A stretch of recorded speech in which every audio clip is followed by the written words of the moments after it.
우리나라에 포털 검색량이 네. 조사라는 게 있습니다. 예. 그걸 쭉 보면요. 1등이 놀랍게도 누구냐? 한덕수. 백 기준으로 27. 네. 그리고 2등이 이재명. 백 기준으로 37. 예. 그리고 2등이 이재명. 예. 36. 오. 예. 그리고 3등이 김문수. 네. 35. 예. 이 사람이 삼강입니다. 아, 한덕수, 이재명, 김문수.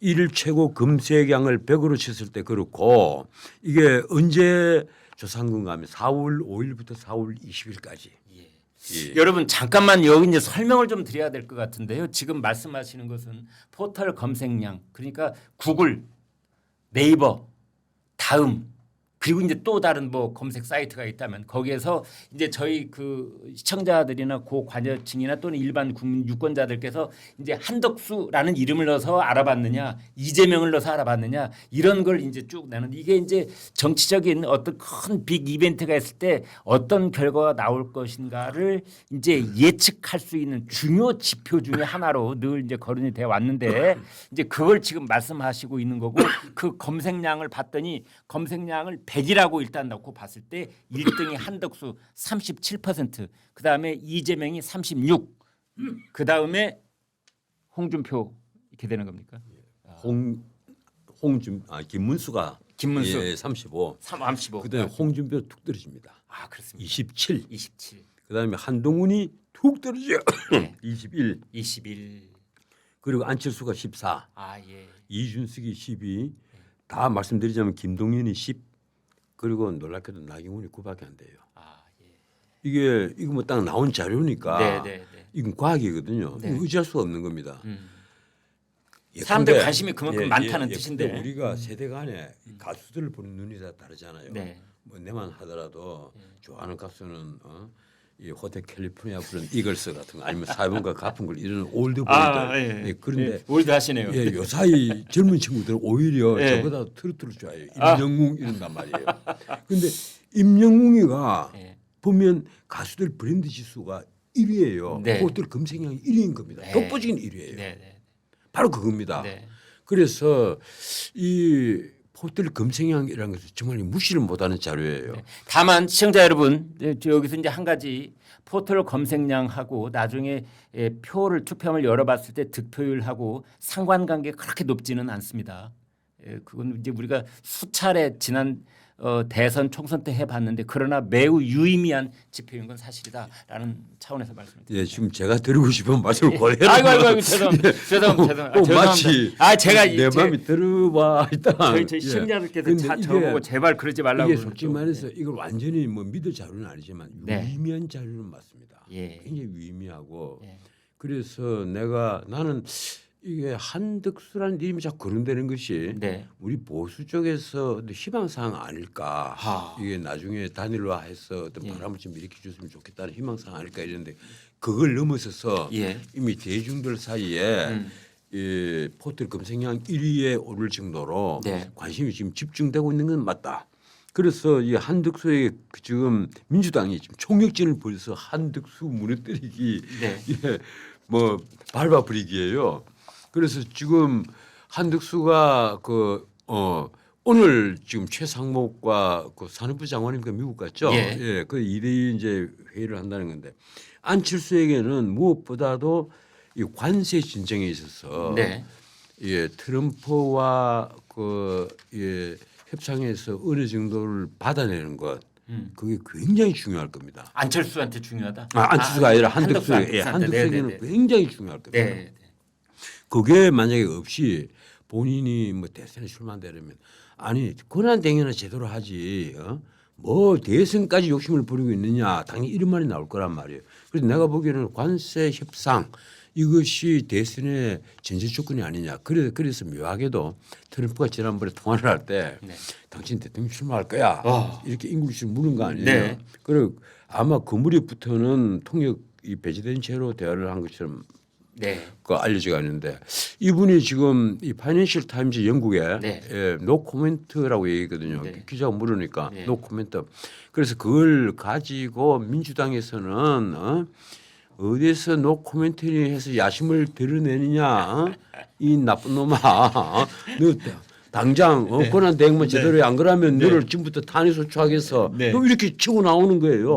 입 달린 사람은 한마디 다 심지어 노욕에 대통령병이 걸린 자다. 이런 말이 나왔습니다. 그게 아마 김민석 최고위원이 한 말일 텐데. 네, 그래서 그 부분을 제가 또 잠깐만 전달해 드리겠습니다.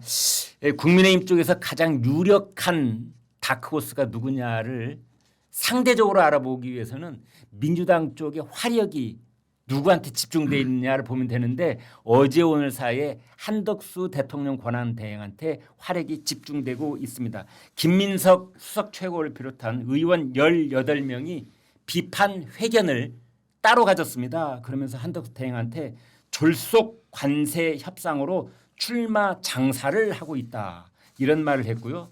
또 이런 말을 했습니다. 한덕수는 제2의 이완용이다. 그러니까 관세 협상을 졸속으로 하면서 나라를 팔아먹고 있다. 이런 뜻이고요. 내란 총리의 추악한 방탄 출마를 하고 있다. 진성준 정책위 의장은 지체 없이 탄핵해야 된다.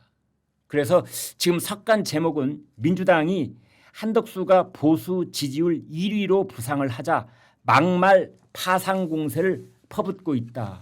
그리고 집중 견제를 하고 있고 재탄핵 공세도 하고 있다. 지금 전 변호사가 말씀하신 그 뉴스가 이렇게 뒷받침이 되고 있습니다. 제가 보기에는 막말이 또 너무 센 것 같아요. 아 예. 그 내가 좀 이따 뭐 한 말씀 드리려고 하는데 홍준표가 왜 한동훈을 공격을 했잖아요. 예, 속칭 뭐 키높이고도 이런 걸로. 그런데 뭐 그런 걸 갖고 또 막말이라고 하면 모르겠는데 이건 그게 아니에요. 이건 보면 인격 모독이고 그리고 보면 아주 치졸한 공격인데 지금 예컨대요. 가령 이렇습니다. 우리 거꾸로 한번 생각해 봅시다. 트럼프 입장에서 내가 트럼프인데 아 여기 한덕수가 이게 대통령 출마 또 안 할 놈처럼 보여. 아 얘는 그냥 권한대행하다가 지금 이재명이라는 누가 대통령 되면 물러날 거야. 그럼 내가 얘하고 왜 협상을 해? 그렇네요. 내가 얘 협상 안 할 거야 그냥. 그 나중에 얘가 되면 내한테 꽉 눌려갖고 너 내 말 들어 이래갖고 공갈쳐갖고 더 좋은 고지에 올라서고 그 동안에 또 우리가 더더욱 높은 고지에 올라갈 수가 있는데 왜 일본 다음에 두 번째 협상 자리를 줘? 안 해. 이럴 거란 말이에요. 최상목 안덕근 왔지만은 당신네들 한 달 뒤면 장관직 물러나는데 그러니까 최상목 최상목 장관으로 안 보는 게 뒤에 한덕수로 보지. 그렇죠. 지금 한덕수가 통치권자니까 보수 정권이 계속 될 수 있느냐 이 여부를 보겠죠. 그래서 지난번에 나는 트럼프가 당신 출마할 거야 이 말을 예사롭게 안 보는 거예요. 단순히 이게 한덕수를 밀어줄 걸로 그 보이는 그런 말로 그 보이지 않고 그 배경에는 야 내가 이게 코리아를 좀 갖고 놀리면 뭐 주한 미군도 그대로 주둔을 시켜야 되고 방위비 분담금 많이 받아야 되고 그다음에 양보도 많이 받아내 갖고 우리가 앞으로 이 미국에 이게 뭐 자동차 공장 말고 가전제품 공장도 미국에 왕창 유치를 시켜놓고 싶고 반도체도 말이야 갖고 우리가 마음대로 갖고 놀고 싶고 이런 판에 한덕수를 어떻게 할까? 그런데 한덕수가 제가 보기에는 나는 상당한 그런 분별력, 판단력 이런 걸 갖고 있는 사람이라고 봐요. 이 경제학자인데다가 외교관으로서 능력을 발휘했던 사람이고 과거에 주미대사까지 했잖아요. 통상교섭을 오랫동안 해왔잖아요. 그래서 그 전문가란 말이에요. 그래서 이번에 최상목에게 모든 걸 맡겨놨을 리가 마무합니다. 진두지휘를 하고 있겠죠. 그런데 나는 그래서 한덕수에게는 나 기회가 오리라고 봐요. 이 한미 관세 협상에서 그리고 트럼프도 어느 정도는 양보를 해줄 거다. 왜 그런 거 트럼프도 이날에 보수 정권이 쓰는 것이 좋지. 자기와 적대시 되고 친중국 정권이 쓴다면 예컨대 시장적 사유주의 내가 지난번에도 말씀드렸지만 마켓 소셜리즘 같은 기본소득이나 주장하는 그런 정권이 등장을 하면 트럼프도 피곤해진단 말이에요. 반미운동이나 내버리고 하면 얼마나 피곤해지겠어요. 옛날에 그 프라자 호텔 앞에서 대형 승조기가 불타는 걸 보면서 연합사 사령관이 눈물을 흘렸습니다. 그게 아침에 미국 ABC 방송의 굿모닝 아메리카에 그대로 생중계가 됐단 말이에요. 예. 이래 미국 의회에 20만 통이 넘는 손편지가 쇄도를 한 거예요. 당장 한국에서 철수해라, 떠나라. 왜 거기 남아 있느냐?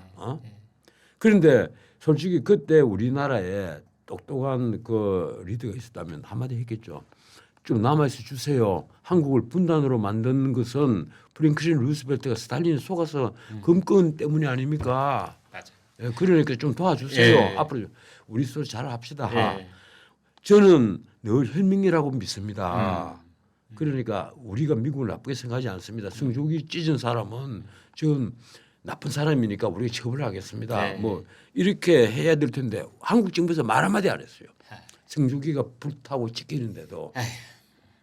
승조기가 외국에서 불탄 경우는 이게 동맹 국가에서는 처음이었습니다. 그게 미국 역사상 처음이었습니다. 그래서 손편지가 쇄도를 했는데 지금 내가 하고 싶은 말은 미국은 절대로 한국이 자기 적대적인 위치에 놓일 것을 그 원하지 않는단 말이에요. 이러니까 당연히 이제 한두 편을 들고 싶겠죠. 그래서 나 관세 협상에서 이번에 어느 정도 포인트는 따오리라고 봐요. 네. 그럼 그걸 바탕으로 한덕수가 이제 그 출전을 하면 예. 몇 가지 조건이 있습니다. 첫째, 김문수든 홍준표든 나경원이든 네. 이런 그 탄핵에 반대한 인물들과 함께 단일화를 해야 할 텐데 네. 어떤 경우든 네. 아닌 말로 한동훈이가 단일화 상대로 등장하든 간에 네. 모조리 다 마음을 비우고 음. 원하는 방식으로 당신 원하는 방식으로 뭐 여론조사든 아니면 당원 투표든 다 원하는 방식으로 단일화를 응하겠습니다. 이 조건을 거는 것, 네. 마음을 비워버리는 것, 네. 그것이 승리의 요체다. 두 번째, 제일 중요한 것은 내가 지난번에도 말씀드렸지만 나는 임기를 1년 아니면 길어봤자 뭐 2년 반 정도 해서 개헌을 하고 그리고 물러나겠습니다. 그 전에 내가 할 수 있는 것은 헌법 바꾸는 것. 또 하나는 어떻게든지 노동계획을 해서 일자리를 만들어서 2030들이 좀 행복한 미래를 설계할 수 있도록 하는 것. 아니 일자리가 있어야 결혼도 하고 아이를 낳죠. 자꾸 결혼해라 아이 낳아라 이 소리만 자꾸 해. 이분들 뭘 합니까? 일자리가 있어야 되고 안정적인 우리 때는 예컨대 단칸방에서 출발했다 이러더라도 지금은 시대가 다르잖아요. 지금 국민소득을 4만 불을 바라보는 시대란 말이에요. 그러면 젊은 부부들에게 적어도 한 이 20평은 안 되지만 소박 한 아파트라도 제공될 수 있어야 된단 말이에요. 단칸방이 아니라. 네. 그래야 일자리가 있고 그런 집이 있어야만 결혼도 하고 아이도 낳죠. 그렇죠. 예, 그래서 그런 걸 해주는 쉽게 말하면 징검다리 대통령이 돼보겠다. 이렇게 하면 아마 한덕수든 뭐 아니면 김문수든 홍준표든 인기 엄청나게 올라갈 겁니다. 나는 충분히 역전할 시간은 있다고 봐요.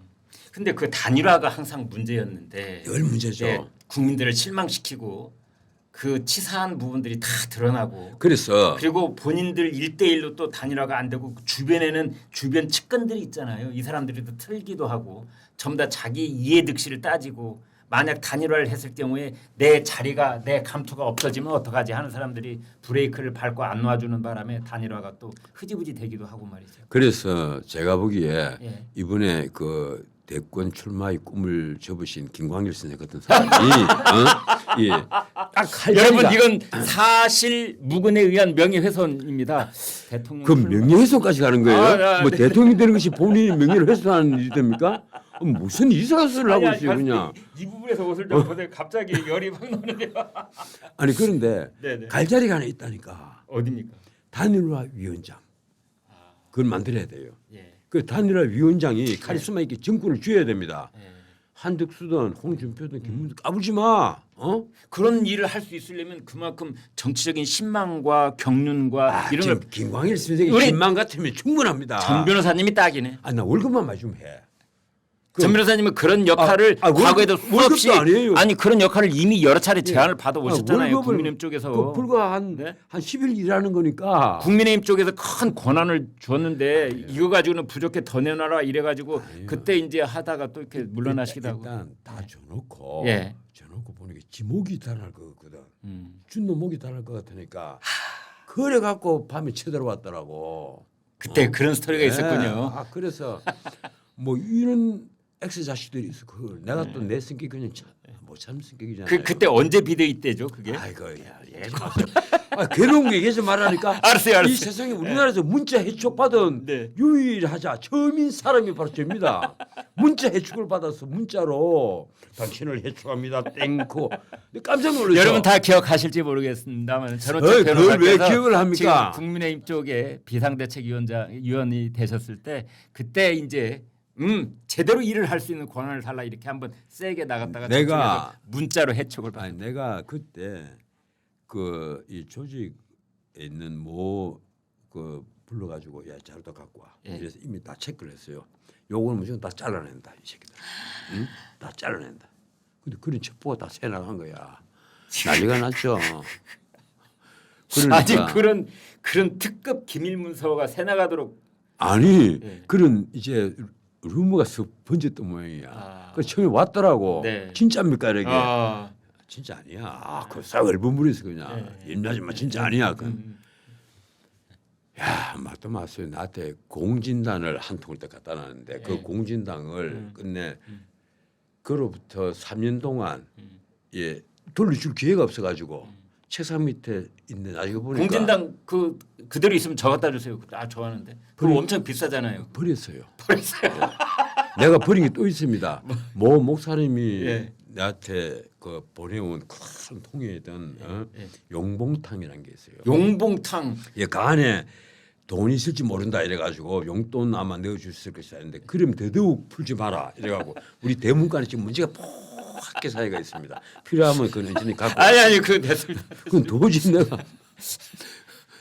어찌됐든, 그 목사님이 아마 나한테 굉장히 섭섭해할 겁니다. 그 근처 갔던 사람들은 뭐 용전을 많이 얻었었어요. 예. 그래서 나도 한 가볼까 하다가 그건 농담이고. 네, 네. 자 그런데 어떻든 지금 그 마음을 비워야만 이긴다. 그리고 근데 그거를 혼자만 마음 비워서는 안 되고 서로 비워야 다 되잖아요. 비우죠. 다행히 예. 다행히 최근에 내가 워딩을 다 조사를 했어요. 그리고 직접 한 두 분은 통화를 했습니다. 네. 김문수든 홍준표든 나경원이든 네. 뭐 한동훈과는 통화를 못 했는데 네. 그 사람들이 다 마음은 다 비운 것으로 나는 알고 있어요. 아니 그런데 잠깐만요. 제가 이제 그 대목에서 한마디 여쭤볼게요. 지금 아침에 프레스센터에서 뭐 대통령 국민후보 추대위가 발족을 했다. 그래서 고건, 손학규, 김만복 이런 원로급 인사들이 이제 한덕수 출마해라 이런 것을 이제 종용하는 추대위가 발족했다는데 그걸 듣던 홍준표 후보가 추대위라고 이재명과 단일화 추진하냐? 이런 것 자체가 국민의힘 경선을 회방 놓으려는 것이다.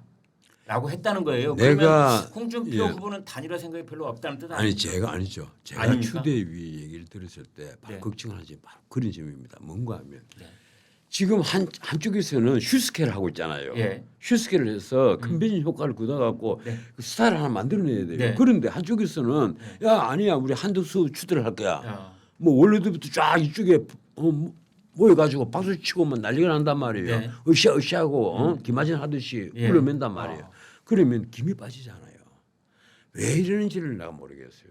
그래 추대위원회 내 손학규 그 선생은 내 개인적으로 참 형님 이러면서 내가 얼마나 좋아합니까.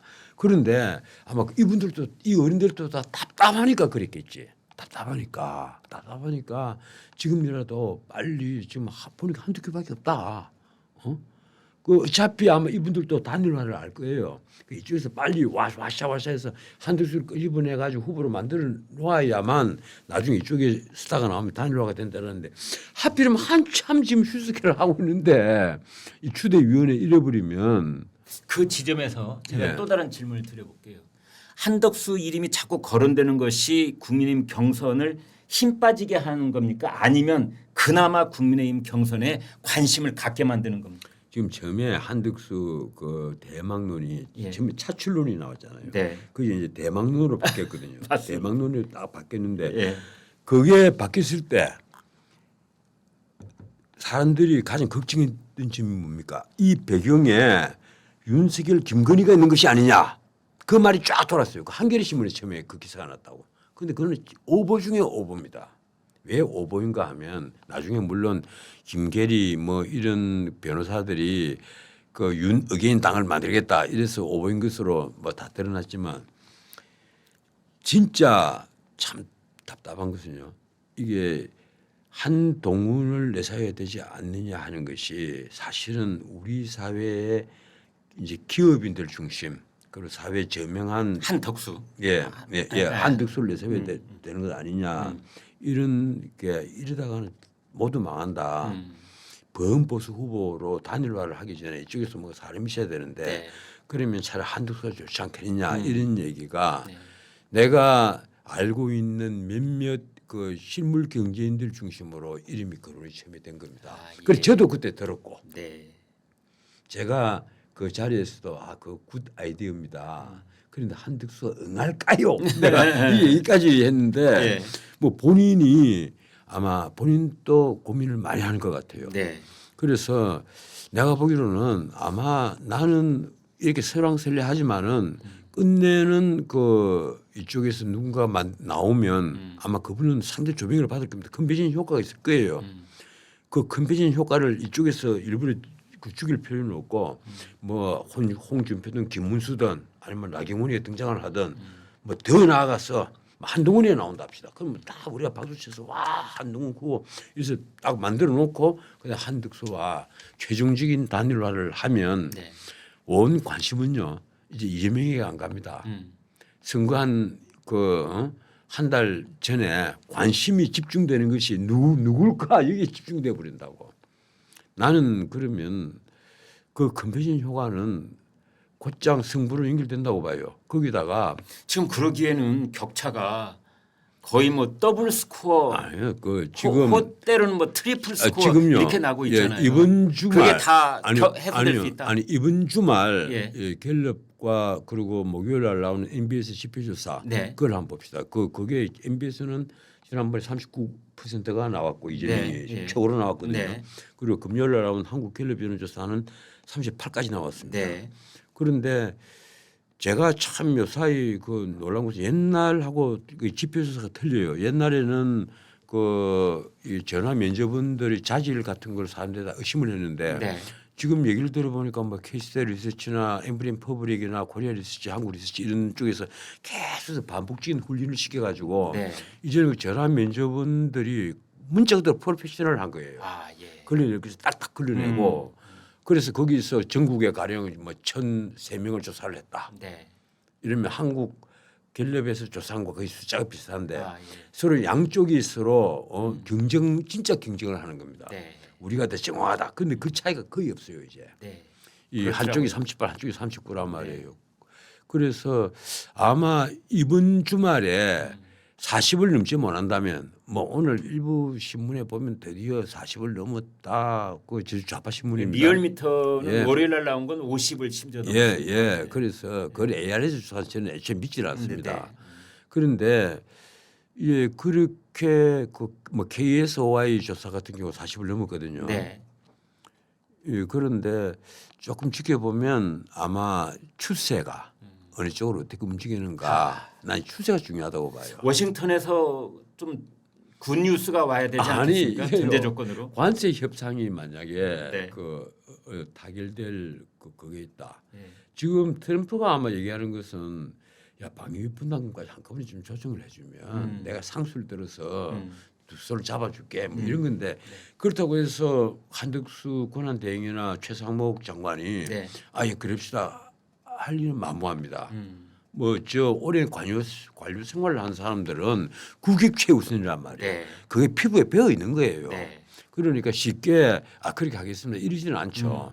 제가 보기에는 일본보다는 더 성과를 많이 얻어낼 것으로 봅니다. 왜 그런가 하면 네. 우리가 미국이 절대적으로 필요한 것을 갖고 있거든요. 미국은 뭐 지금 조선 이런 걸 갖고 거론을 하고 우리 언론도 거기에 집중 조명을 하는데 사실은 그렇지 않습니다. AI의 핵심적인 것은 HBM이에요. 고대 익폭 메모리 반도체를 네. 누가 갖고 있느냐. 그건 하이닉스가 맞아요. 예, 하이닉스가 지금 올해까지 완판을 해놓고 내년까지도 지금 그 완판 계약을 하고 있는 상태입니다. 네. 하이닉스 없으면 전 세계는 AI를 못 만들어내요. 그런데 미국이 그 하이닉스가 만약에 야 그럼 미국하고 손 끊겠습니다. 우리 뭐 중국하고 앞으로 거래하죠. 이렇게 치고 나면 어떻게 하겠어요? 트럼프가 정말 겁내는 그런 거란 말이에요. 아니면 우리는 EU하고만 해도 먹고 삽니다. EU하고 그런데 전 변호사님, 예. 이제 지금 2+2 우리나라 그 재무장관 그다음에 산업장관 저쪽에도 이제 같은 예. 카운터파트하고 협상을 해서 어떤 결과가 나오든 더불어민주당에서는 매국노 협상을 하고 돌아왔다 이렇게 또 비난할 텐데 그런데 그럼 이거를 한덕수 대행이 견디고 극복할 수 있을까요? 우리 국민들이 먼저 압니다. 예, 가령 민주당의 그 경제를 보는 시각 네. 그리고 문재인 정권 때 이 네. 경제를 어떻게 움직였는지 알잖아요. 한 번도 경험해 보지 않은 나라를 5년 동안이나 경험한 걸 압니다. 네. 자영업자들이 완전히 무너져 내렸고 네. 그리고 빈부격차는 소득주도 성장이라고 하는데 빈부격차는 더 커졌단 말이에요. 네. 최저임금을 급격하게 올리니까 자영업자들이 오히려 고용을 줄이잖아요. 네. 이러니까 빈곤층이 더 늘어나고 네. 이러니까 계속해서 정부는 알바 일자리 60대 이상 알바 일자리만 늘리고 네.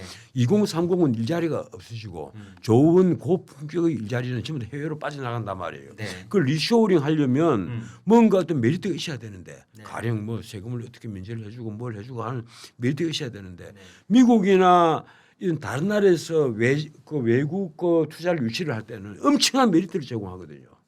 그런데 우리는 거꾸로 하고 리쇼어링 하려고 해도 불안해서 못 오는 거예요.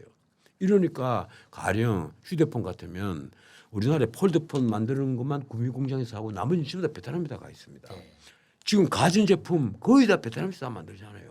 TV든 뭐든 옛날에 중국에서 만들다가 지금 다 베트남에 가 있단 말이에요. 이러니까 과연 우리 민주당이 지금 지난번에 9.19 그 1주년 기념식에서 문재인이 한 말이 아주 재밌는 말을 했죠. 사람들은 오해를 하고 있다. 이 보수가 경제도 잘하고 뭐도 뭐 잘하고 한다는데 내가 감히 말하는데 우리 진보가 경제도 훨씬 더 잘하고 안보도 훨씬 더 잘하고 뭐도 훨씬 더 잘한다. 야, 내가 그걸 보다가 어떻게 사람이 늙으면 곱게 늙어야지 어떻게 저렇게 뻔뻔스럽게 자꾸 가느냐. 경제가 뭐가 나아졌느냐 경제 지표가 다 드러나 있는데 자기가 마치 선진국으로 올렸다는 거예요. 아니죠. 지표상으로는 박근혜 때 선진국 선언할 수 있었습니다. 네. 근데 안 하잖아요. 여러 가지 그 선진국 선언 한 순간에 여러 가지 무리 줘야 될 게 많거든. 내놓아야 될 게 많단 말이에요.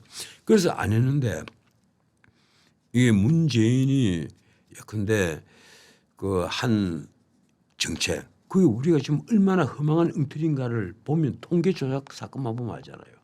통계 조작을 해도 부동산 통계를 완전히 조작을 했고 그리고 무엇보다 소득 통계 또 조작했고 또 마지막 하나가 뭔가 하면 고용 통계입니다.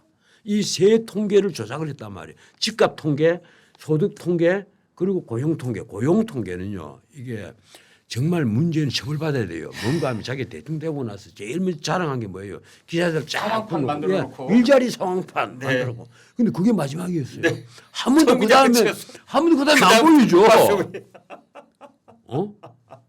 매일같이 브리핑하겠다고 그랬어요. 예. 참 황당한 일을 벌이잖아요. 전 변호사님 그래가지고 이제 그런 경제 문제를 제일 잘할 수 있는 사람이 누구냐? 어제 한 신문이 그런 표를 냈더라고요. 지금 차기 대통령한테 국민들이 가장 바라는 게 무엇일까를 물었더니 정치 개혁은 21%밖에 안 나왔는데 경제와 일자리를 원한다는 대답은 57%가 나왔더라고요. 제가 늘 드릴 말이 그거잖아요. 첫째는 일자리를 만들어야 되고 네. 그 경제 문제를 왜 자꾸 그러는지 알아요? 네. 두 번째가 뭔가 하면 격차 해소입니다. 아, 우리나라가 물론 미국에 비해서는 격차가 작아요. 예. 그 최소득층, 최고 소득층과 빈곤층이 네. 격차가 적은데 문제는 우리나라가 하나 큰 게 있어요. 중산층이 붕괴가 돼가지고 박근혜 정부 때 중산층 70%가 목표다. 전 세계 모든 정부가 사실 다 그래요. 네. 70% 중산층 그게 목표인데 그래서 사실 럭비 공처럼 만들어야 되거든요. 중간이 풍부하도록. 근데 그게 아니라 중산층이 붕괴가 돼서 양쪽이 모래시계처럼 돼 있다. 아령처럼 돼버린 거예요. 아령처럼. 예, 아령처럼 무슨 돼버린다. 일이 아니네. 양쪽이 튀 나오고 중간이 푹 없단 말이에요. 그래서 이걸 막아야 되는데 가장 이게 모래시계 아령처럼 만들어 놓은 사람이 누구냐? 문재인입니다. 중산층이 다 붕괴가 돼버렸잖아요. 그래서 그런데도 이거 한번 보세요. 지금 우리 사회 주력 세대인 4050 한참 아이들 키우고 이제 곧 결혼식해야 되고 돈이 가장 많이 필요한 그럴 때죠. 이 세대에서 진보 좌파를 다 지지합니다. 왜 그렇게 하겠어요? 지금 제조업 에서 고용이 계속 무너지고 자영업자들 다 무너지는데 바로 그 당사자들이란 말이에요. 40대 50대. 그런데 그 사람들은 그 원인을 생각 안 합니다. 원인을 제공을 한 문재인을 원망을 하지 않고 지금 현재의 권력을 화를 내는 거예요. 가진 자들이 다 잘못해서 그런 거 아니에요. 그래 이재명이 늘 하는 말 그거잖아요. 가진 자에게 제대로 세금 못 받아내고 가진 자 편만 자꾸 드니까 우리 사회가 이렇게 격차가 커졌다. 계속 그런 얘기를 하는 거예요. 격차가 커진 건 그런 게 아니란 말이에요. 중산층을 풍부하게 만드는 정책들을 완전히 거꾸로 부숴버린 거예요. 그러면서 한번 생각해 보세요. 이 노무현 정부 때 집값 폭등으로 노무현 대통령이 완전히 인기가 폭락을 했잖아요. 네. 마지막에 10% 미만으로 떨어졌단 말이에요. 그런데 그때 집값 정책을 만들어낸 사람이 누굽니까? 사회수석을 하던 김수현이라는 자입니다. 내가 여기 특징인을 비방하기 싫은데 그 김수현이 당시에 25가지 제가 그때 매주 그 정치평론을 하고 있었기 때문에 KBS에서 쟁하게 합니다. 25가지 정책을 내놓았는데 그 모두 다 실패를 했어요. 단 하나도 성공을 못 했습니다.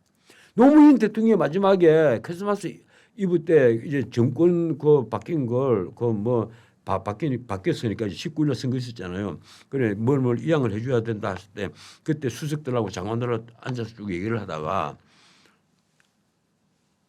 더 이제 얘기하지 마라. 이 집값 문제는. 그럴 정도로 내가 그걸 나중에 그 당시에 있었던 모 수석이 그 서울에 구청장을 지냈는데 그 양반에게 사석에서 직접 들었어요. 그런데 네. 문재인 정부가 딱 들어왔단 말이에요. 그 김수현을 다시 부른 거예요. 무슨 자리냐? 사회수석. 집값을 맡긴 거예요. 자, 그때부터 집값 정책이 또 똑같이 이 무수히 내놓은 정책마다 다 실패를 합니다. 난 참 이해를 못 하겠어요. 이게 저쪽에 뭐 그 어디입니까? 저 동탄입니까? 그게 그 임대주택 그런데 딱 가서 이 신발 신은 채 그 방에 들어갔더구만 문재인 당시에 그리고 국토부 장관이 김현미죠. 이만하면 살만하네. 예, 이거 정확히 알고 계시네. 내가 참 보고 기가 막혀가지고